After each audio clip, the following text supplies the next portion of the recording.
सलाम दोस्तों। मैं ना आज आपके साथ दो टिप्स शेयर करूंगा ताकि टाइम की बचत रहे।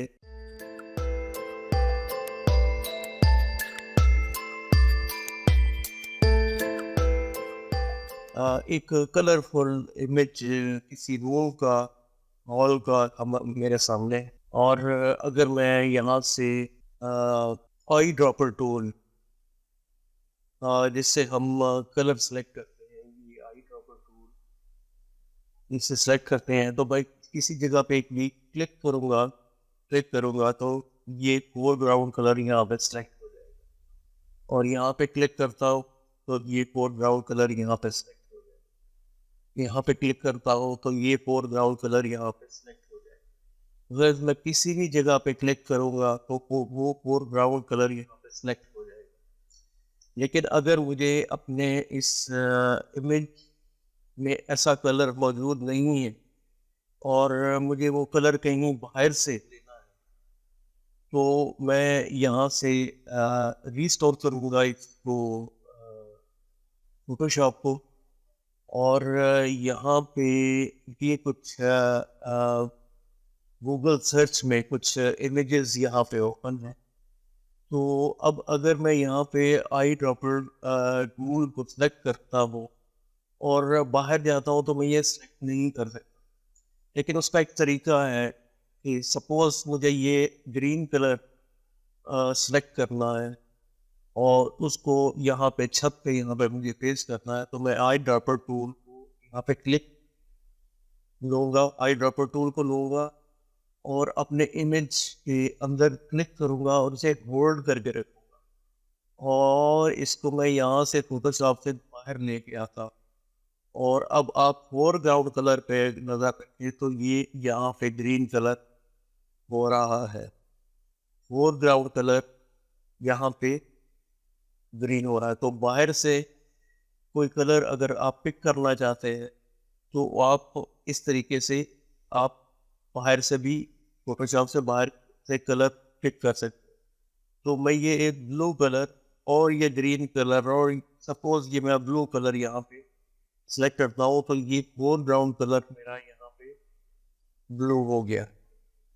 तो अब यहाँ पे मुझे यहाँ पे कहीं पे भी ऐसा ब्लू कलर नहीं था। तो यहाँ पे अब अगर मैं यहाँ पे सिलेक्शन करता हूँ और इस सिलेक्शन को यहाँ पे एक नई लेयर बना के और ये जो ब्लू कलर हमने बाहर से फोटोशॉप के बाहर से फिल सेलेक्ट किया था इसे यहाँ पे मैं फिल कर देता और कंट्रोल डी सिलेक्ट करता हूँ तो ये यहाँ पे ब्लू कलर। और इसका ब्लेंड मोड अगर मैं कोई चेंज करना चाहूँ और इस तरह से तो ये यहाँ पे फोटोशॉप से बाहर से मैंने ये वाला ब्लू कलर लिया जो कि इमेज के अंदर, ये ब्लू कलर इमेज के अंदर कहीं पे भी नहीं।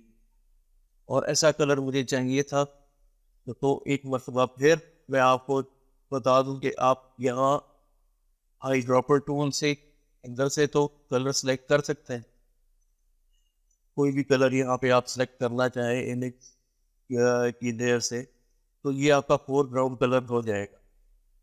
और यहाँ से मैं रीस्टोर वाला ये जो आइकॉन पे क्लिक करके और फोटोशॉप को यहाँ से छोटा करता हूँ। बाहर से मुझे कोई इमेज कलर लेना है किसी इमेज से तो मैं फोटोशॉप के अंदर जो इमेज है इसके ऊपर क्लिक करूँगा यहाँ पे और इसको की को रिलीज किए बगैर यहाँ से मैं बाहर ले आऊँ तो ये फोरग्राउंड कलर अब आप देखें कि यहाँ पे ये ग्रीन हो चुका है जहाँ पे मैंने रिलीज कर दिया। और अब वही काम यहाँ पे कि यहाँ से मैं ये यहाँ पे सिलेक्शन करता हूँ इसकी यहाँ पे और ये रफ सिलेक्शन में आपको सिर्फ एज ए टिक समझाने के लिए तो वहाँ पे एक नई लेयर बना के और ये जो फोरग्राउंड कलर हमने बाहर से सिलेक्ट किया था इसको मैं यहाँ पे फिल कर देता हूँ जो कि हमारे इमेज के अंदर यहाँ पे नहीं है। और इसको भी मैं यहाँ पे कोई ब्लेंड मोड दे के और जो इमेज के अंदर तो फोटोशॉप से बाहर अगर हमें कोई कलर सेलेक्ट करना है तो हम वो कैसे करेंगे, ये एक टिप थी जो मैंने आपके साथ शेयर की। और नेक्स्ट एक दो टिप्स मैं आपके साथ शेयर करूँगा। और नेक्स्ट टिप देखते हैं कि वो क्या है। बाज़ औक़ात हमें एक डॉक्यूमेंट को जब हम ओपन करते हैं, किसी इमेज को हम ओपन करते हैं, जैसे ये एक इमेज यहाँ पे मैं ओपन कर रहा हूँ और इस इमेज पे मुझे कुछ काम करना है। सपोज मैं क्लोनिंग करना चाहता हूँ इस इमेज की, और इस यहाँ पे दो डॉग्स हैं, इन्हीं को इनमें से एक को मैं यहाँ पे रिमूव करना चाहता हूँ। साथ में मैं प्रीव्यू में देखना भी चाहता हूँ कि मेरी क्लोनिंग का इफेक्ट जो है वो कैसा नज़र आ रहा है। तो उसके लिए मैं अगर दोबारा से नहीं ओपन करना चाहूँ ये डॉक्यूमेंट, तो एक ही नाम है डॉग फ्रेंडली, तो इसको मैं दोबारा से ओपन नहीं कर सकता। तो एक ही इमेज को स्प्लिट करके दो विंडोज में लेके आने का तरीका ये है कि आप यहाँ पे विंडोज में जाए, अरेंज में जाए, और यहाँ पे ये new window for dog friendly, यहाँ पे इस इमेज का नाम मौजूद है। तो न्यू विंडोज में जब हम क्लिक करेंगे new Windows for dog friendly, तो यहाँ पे एक और ये डॉक्यूमेंट सेम पिक्चर यहाँ पे ओपन होगी। अब हम इसको यहाँ पे जूम टू स्क्रीन दोनों को यहाँ पे कर लेते हैं। अब हम कैसे देखेंगे कि हम जो काम कर रहे हैं वो हमें उसका प्रीव्यू हमें नज़र आ रहा है। उसके लिए हम यहाँ पे विंडोज में जाएंगे और अरेंज में, और यहाँ पे टू अप वर्टिकल, जब हम यहाँ पे क्लिक करेंगे तो एक सेम इमेज सेम नाम से ये यहाँ पे ओपन हो गया। अब सपोज मैं इस इमेज को एज अ प्रीव्यू देखना चाहता हूँ कि यहाँ पे क्या हो रहा है, और इस इमेज पे लेफ्ट साइड वाले इमेज पे मैं यहाँ पे काम करना चाहता हूँ। सपोज मैं इस डॉग की क्लोनिंग करके और इसको यहाँ से रिमूव करना चाहता हूँ, तो मैं जितना ज़ूम करके इसकी क्लोनिंग करूँगा उतना मुझे अच्छे रिजल्ट मिले।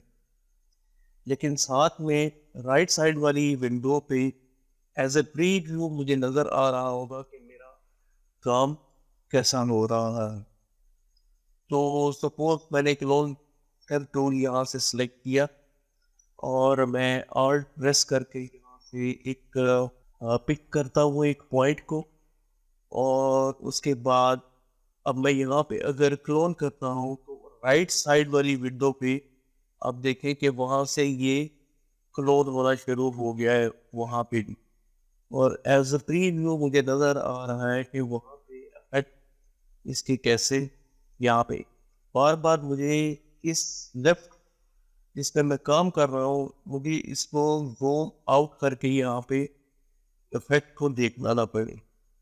तो यहाँ से मैं इसको यहाँ पे क्लोन कर रहा हूँ और इसको यहाँ पे रिमूव कर रहा हूँ, लेकिन राइट साइड वाली विंडो पे अगर आप नजर रखें तो ये यहाँ से भी क्लोन हो रहा है और ये यहाँ से भी गायब हो रहा है।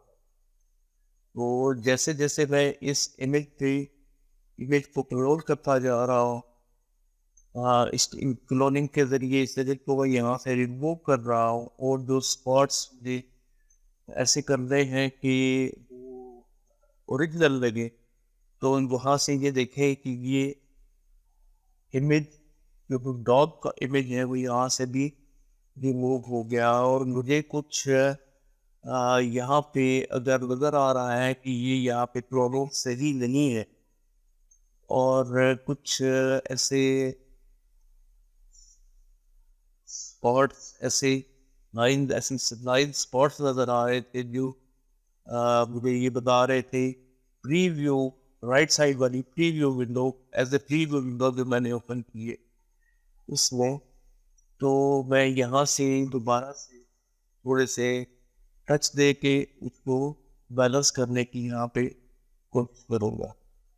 तो एक ये तरीका, ये एक टिप है कि आप एक ही इमेज को 2 मरतबा 2 मुख्तलिफ विंडोज़ में आप ओपन करने के बाद उस पे काम करेंगे, और फिर उसको मैं यहाँ पे ज़ूम टू पिक, और ये भी ज़ूम टू पिक है। तो ये 2 इमेज हैं, एक जैसे इमेज, जिनको हमने स्प्लिट करवाया, जिन और ओपन करके स्प्लिट करवाया। ये काम में आसानी के लिए, जो भी काम कर रहे होते हैं हम, उसमें आसानी के लिए, तो ये एक टिप आपके साथ शेयर करने की। तो जब तक एक नया वीडियो, नया ट्यूटोरियल बनता है, तब तक के लिए अल्लाह हाफ़िज़।